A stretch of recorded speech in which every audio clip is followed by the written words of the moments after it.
Okay, just a heads up. This lecture is going to sound super goofy because I'm going to be using words that make no sense in the statements that I'm using these words in, unless you know that the words I'm using rhyme with the actual words that I should be using. And I'm not using the words I should be using because YouTube's aggressive algorithm will locate the instances of those words and pull this lecture from YouTube, and I don't want that to happen.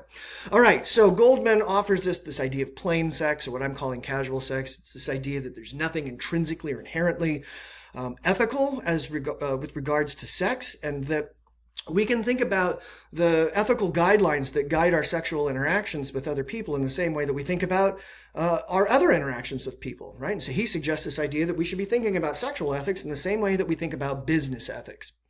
All right, well, let's see what some of the implications of this view are. Why is sex with a mild, there's your rhyming word, why is sex with a mild so profoundly destructive and damaging? Why? Why is it that there is virtually nothing short of killing a mild that we can do to a mild that will result in as much damage, lifelong damage, that mild has to contend with for the rest of their lives? If it's just sex, according to Goldman, and the boundaries that guide our interactions with others in sexual encounters are similar to the boundaries that govern all of our other relationships, why is it that there's nothing I could do to a mild in the world of business that would come anywhere close to doing as much damage as having sex with that mild? Or maybe think about this. Tape. There's your rhyme word. Why is tape so profoundly violative? If sex is just sex, then why would tape be something that, again, short of murdering someone, is the worst thing you can do to another human being if there's not something special about sex? Now, this is what Goldman says in response to a challenge like this. The immorality of tape derives from its being an extreme violation of a person's body, of the right not to be humiliated, and of the general moral prohibition against using other persons against their wills, not from the fact that it's a sexual act. Okay, so there's a couple of things that we might kind of poke at here a little bit. Yes, it's an extreme violation of a person's body.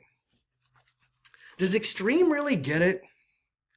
And I ask because I think about this. Why is tape, in my view, a more extreme violation than beating the hell out of someone, beating them unconscious, or forcing our fingers into their mouth against their will, or giving them a wet willy? We lick our finger and stick it in their ear, or we force open their mouth and we spit into it. These are all extreme violations of a person's body.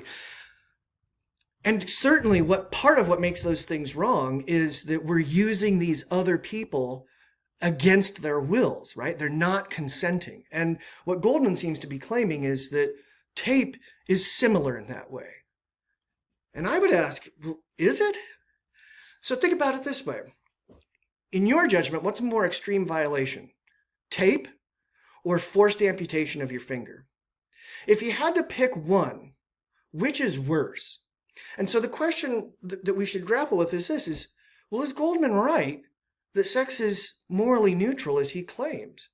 Or is there something about sex that's intrinsically moral that makes these kinds of violations that we're talking about here in a whole separate kind of category, ethically, because they involve sex?